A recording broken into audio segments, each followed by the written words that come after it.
Wikileaks is raising a €100,000 reward for Europe's most wanted secret, the transatlantic trade and investment partnership. This is something enormous. It is about a final control, and it's the United States saying there may be another power in the world, but we will be the ultimate power. The TTIP is the most important thing that is happening in Europe right now. It's a secretive deal being negotiated between Europe and the United States. Once signed, it will cement a key part of the US government's plan to create a new global bloc that will ensure the dominance of its largest companies. And to understand why, we need to go back to the 1950s. See the USA in your Chevrolet. America's asking you to call. Drive your Chevrolet through the USA. After the Second World War, the United States accounted for half of the world's economy. Its influence was unmatched by any country, and it was able to write the early rules of international trade to its advantage. The World Trade Organization was created in this context, and the US dictated rules that favored American business.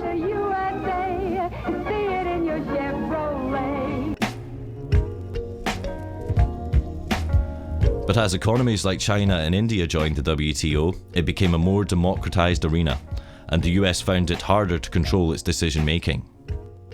At the WTO, at its Doha rounds, India spoke up and Brazil spoke up, and the US lost control. I think it's no use beating around the bush. This meeting has collapsed. The US felt it needed a new strategy to maintain its global dominance. So in the classical American style, they went big. To bypass the WTO, they're creating the biggest international agreements that the world has ever seen. They're called the three big T's: the Trans-Pacific Partnership, or TPP, the Transatlantic Trade and Investment Partnership, or TTIP, and the Trade in Services Agreement, or TISA. And they're all being negotiated in secret right now. We only found out when Wikileaks was able to leak parts of them. And what's interesting is when you look across all of these deals, whether it be TTIP, TPP or TISA, China is excluded, but also Brazil, Russia, India, South Africa, they're all excluded because those are the emerging economies. What is not often understood is that these agreements are part of a geopolitical war. This is a new war which is taking place between the United States and China. The United States is very scared of the rise of China, so it has moved to militarily encircle it through what is called the pivot to Asia, and now it's moving on to doing that economically. The basic idea which comes across from reading US strategy papers is the construction of a new grand enclosure. And to put inside this grand enclosure, the United States, 51 other countries, 1.6 billion people, and 2/3 of global GDP. To integrate Latin America away from Brazil and towards the United States, to integrate Southeast Asia away from China and towards the United States, and to integrate Western Europe, pulling it away from Eurasia as a whole and towards the Atlantic. Of the three big T's, Wikileaks has revealed 4 chapters of the TPP, which affects 12 countries in the Americas and Southeast Asia. We also obtained and released the core text of TISA, which affects 52 countries, including the EU. But nearly all of TTIP is still secret. When signed, TTIP will cover half of global GDP and will affect every European member state. Yet EU parliamentarians have serious restrictions in accessing the proposed agreement.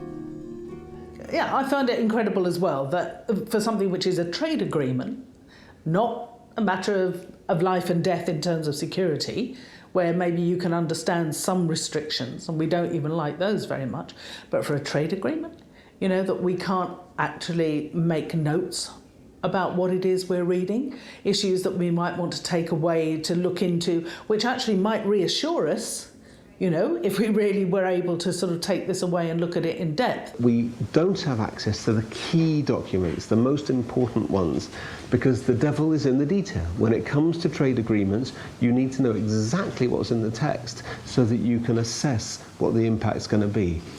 If EU parliamentarians want to see the TTIP, they have to call the US embassy and make an appointment. The appointments are only available 2 days a week for 2-hour time slots. Only 2 parliamentarians are permitted at once. They go to the US embassy, they have to hand in every electronic device, so they cannot possibly make a copy. They must agree to keep everything confidential, and then they're led to a secure reading room where 2 US embassy guards watch everything that they do. How can EU parliamentarians possibly understand what they're negotiating for Europe under these circumstances? The world's biggest corporations don't have the same problem. They have been receiving VIP access from day one and have had abundant influence in the negotiations. People, the likes of you and I, are excluded. Governments, to a great extent, are excluded. Those who are included are the multinational corporations. These agreements are basically corporate ownership agreements. The funny thing about free trade agreements, as we understand them, is they often have nothing to do with trade in the sense of the mutual lowering of tariffs. What they're about is enshrining an investor rights regime in the respective countries and ensuring that corporations can run wild in the respective economies with very, very little regulation or impingement by government or authorities. These treaties will have huge, huge implications for literally almost every critical issue that an individual citizen or community would care about: health, education, the environment, privacy, access to medicines. I mean, the list could go on. One of the most criticised aspects of TTIP is a system called the Investor State Dispute Settlement, or ISDS. It's a secretive international tribunal that allows companies to sue states over virtually anything that they can claim affects their investment. If a protest affects their profits, they can sue. If laws affect their profits, they can sue. If new regulations might impact where or what they want to do with their money, they can sue. This is a new power which will be handed over to US corporations to sue the governments of Europe in a parallel judicial system which is available to them alone. So people have no access to it, domestic firms have no access to it, governments have no access to it. It's just there for foreign investors, in this case, US corporations. Based on ISDS history, critics argue that European state sovereignty and democracy are at serious risk. Previous lawsuits include Swedish company Vattenfall suing the German state for $3.7 billion for phasing out nuclear energy. British American Tobacco sued Australia for passing a law limiting cigarette advertising. The French company Veolia sued Egypt for raising the minimum wage.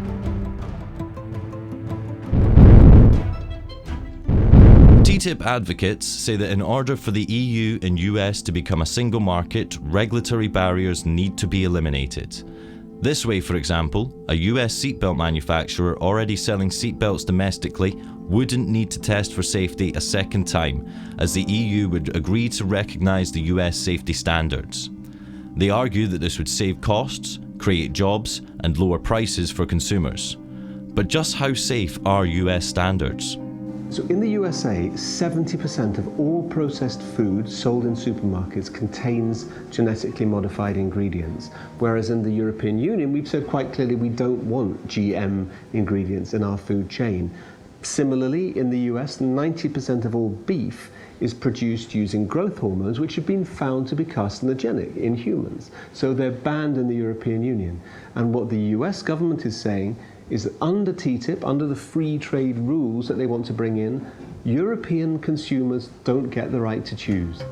TTIP includes all the most important public sectors in Europe, including education, water, railways, postal services, and most controversially, it also includes public health services. What is so scary about this is that corporations want to lock in their power. So they not only want increased power, but they want to make it impossible for sovereign governments to reverse the changes which are going to give them power. So, for example, with TTIP, if it passes with ISDS in it, the privatisation of the National Health Service, which is happening in the UK, can never be reversed. What is democratic about an enormous imposition of power on countries whose citizens have no way of knowing what's going on, of debating it, or influencing their government in its decision. That's anti-democratic. The history of these agreements shows that they're very difficult to change unless people can see what's in them. And that's why they're kept secret. Because when the contents are revealed, it generates an opposition. Wikileaks has had considerable success delaying the TPP and opening up the debate around it and the teaser by releasing the secret draft texts. Our publication of an earlier proposed US-EU agreement, the ACTA, killed it entirely. Wikileaks is raising a €100,000 reward for Europe's most wanted secret, the Transatlantic Trade and Investment Partnership. Help the world become a more transparent place. Do your part. Go to wikileaks.org/TTIP-reward.